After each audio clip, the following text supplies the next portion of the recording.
সেই দিন ছিল মানে চড়কের গাছ তোলা, আর আজকে হলো বিসর্জন। দেখো আজকে কত লোক হয়েছে। আজকে সেই চড়ক গাছটিকে আবার সেই পুকুরে মানে বিসর্জন করে দেওয়া হবে। এই যে পুকুরের মধ্যে আর কি নামিয়ে দেওয়া হবে।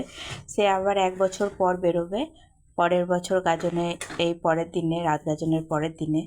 তো ওই জন্য দেখো কত ভিড় হয়েছে আর কত লোক হয়েছে। বিসর্জনে ডিজে ফিজে সব করে, তো সেই জন্য এত লোক হয়। দেখো কত লোক খালি। আর এই যে গাছটাকে মানে জলে আর কি দেওয়ার জন্য। আর এই জল একটু শুকিয়ে গিয়েছে, মানে কারোর জমিতে হয়তো দরকার হয়েছে আর কি, সে পাম্প চালিয়ে নিয়েছে, ওই জন্য জলটা হয়ে গেছে। তো এর পাশেই একটা পুকুর আছে, এখানে চড়ক গাছটা থাকে, কিন্তু এর পাশেই একটা পুকুর আছে, ওই পুকুরে চড়ক গাছটাকে রাখা হচ্ছে, কারণ এই জলটা যেহেতু নেই সেই জন্যে। কিন্তু তোমরা একটা অদ্ভুত ঘটনা তোমাদেরকে বলি, ওই চড়ক গাছ কিন্তু ওই পুকুরে থাকবে না। ওই পুকুরে ডুবোতে পারছিল না, অনেকক্ষণ ধরে ডুবোবার চেষ্টা করার পর, দেখো ডিজে অনেকক্ষণ ধরে চেষ্টা করার পর ওই পুকুরে ডুবোনো গিয়েছে, কিন্তু ওই পুকুর থেকে ও ঠিক এই পুকুরে চলে আসবে। জানি না কেন, কারণ আগের বছর চড়কের সময় আবার দেখতে পাবে তোমরা যে ওই গাছটা কিন্তু ওই পুকুরে নেই, এই পুকুরেই উঠবে আর কি। তো যাই হোক, পুকুরে জল নেই বলে ওই পুকুরেই আবার রাখা হলো। ওই মিটিং আরে করে সবাই মিলে আলোচনা করে সেই ব্যবস্থা করেছে আর কি। তো এখানে তো ধরো একজনকার কথাতে সব কিছু হবে না, সবারই কথা নিয়ে যা বলবে তাই হবে।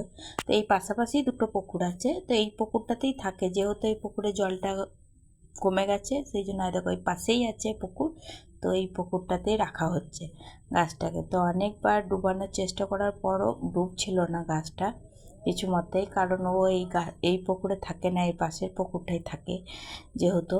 তবু সবাই চেষ্টা করলো, এই পুকুরে দেখলে একবারে জলটা নেই সেই জন্য গাছটাকে এই পুকুরেই ডুবোনো হচ্ছে।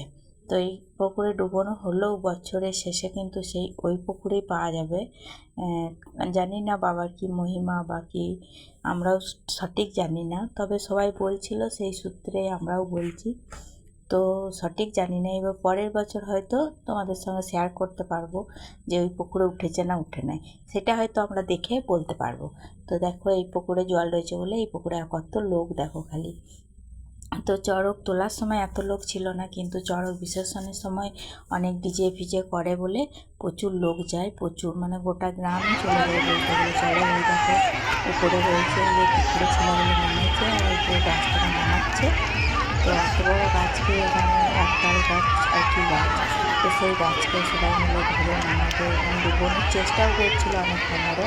তো ডুবছিল না, আর আমি এটাতে যাইনি, আমার মেয়ে গিয়েছিলো, মেয়ে ভিডিওটা ধরে নিচ্ছে। ডুবোনোর চেষ্টা করা হচ্ছিলো কিন্তু ডুবোনো যাচ্ছিল না। এই দেখো নামিয়েছে গাছটাকে, এই এত ভারী এত গাছটাকে সবাই মিলে এই পুকুরের মধ্যে রেখে দেবে। আবার সেই 1 বছর পর এই পুকুর থেকে তুলে নিয়ে আসবে, কিন্তু যে পুকুরটার জলটা মরে গেছে সেই পুকুরেই থাকে বরাবরই। এইবারে যেহেতু পুকুরের জলটা মরে গেছে বলে এই পুকুরে ডুবোনো হচ্ছে। তো এটা পাশাপাশি পুকুর আর কি, এই পুকুর ওই পুকুর পাশাপাশি আর কি। তো দেখো তোমরা যে এই পুকুরে অনেকক্ষণ থেকে দেখো ডুবছে না, খালি উঠে উঠে যাচ্ছে।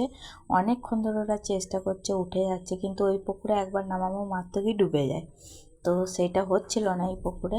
অনেকক্ষণ চেষ্টা করার পর আর কি ডুবোনো হয়েছে অনেক কষ্ট করে। তো দেখো সবাই মিলে চেষ্টা করছে, সবাই মিলে আর কি অনেকক্ষণ ধরে চেষ্টা করছে আর উঠে যাচ্ছে। তো আমি শুনলাম নাকি যে ওই পুকুরেই আবার লাস্ট পর্যন্ত মানে পরের বছর বেরোবে আর কি, কারণ যেহেতু এই পুকুর থেকে ওই পুকুরে কখন চলে যাবে বলছে কেউ বুঝতে পারবে না। বাবার কিছু মহিমা আছে বা কিছু, সবাই বলাকওয়া করছিল, তাই আমি বললাম এরপরে যদি পরের বছর ওই পুকুরে বেরোই তো আমি তোমাদেরকে দেখাতে পারবো। তোমার দাদাভাই বেরোচ্ছে এই যে ঘর থেকে। এইটা হচ্ছিল সেই চড়কের মানে সে ঘুরে ওই জায়গাটাতে এই বাসটা ঘুরে আর কি ঘোরায়। তো এইটা যারা আর কি ভক্তে কামিয়েছে ওদের ঘরেই থাকে।